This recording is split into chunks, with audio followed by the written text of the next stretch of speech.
И поздраво сите доредовте на тоа видео на Джеки Диоска, што денеска ќе ви кажам 5 совети кои ќе ви помогнат во животот. Одиме со прв совет. Ако си во право, не се правдај. Значи, овој прв совет сака да ви каже дека ако сте во право, нема тука што да се правдате. Значи, исто тоа вие, ако ви изитирано видеово, немаше да се изитира, ако тоа е веќе изитирано. Одиме со втор совет. Денешната работа не оставај за утре. Сега ќе ви дадам еден пример.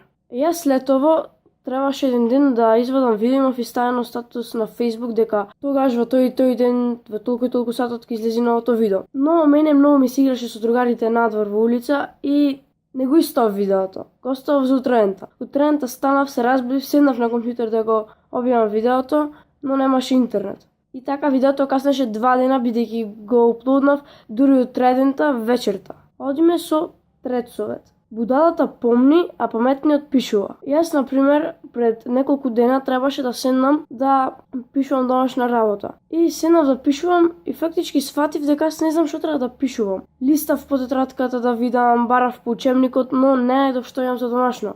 Неав запишано. А од другарите никој не можев да ги добијам, ете така се погоди, за да го научам ова, зато тоа се случи. Од другарите никој не се јавуваше, јас така, собирајќи мисли на другите што да направам со домашната работа, ја излеков оваа поука. Запамтете, будалиот помни, а паметниот пишува.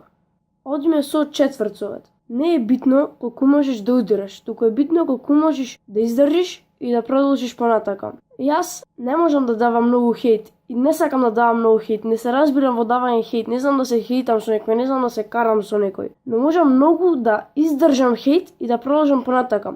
И тоа што можам да издржам и да продолжам понатака, што не може никој хејт да ме уништи, ги уништува на моите противници. Одиме со петти совет. Не возвраќајте на хејтот. Зошто? Сега ќе ви кажам. Ако јас на некој сега му дам поклон и тој не го прифати поклонот, поклонот ќе остане за мене. Ако јас на некој му дам критика и тој не ја прифати критиката, критиката повторно ќе остане за мене. Многу едноставно. Значи не возвраќајте.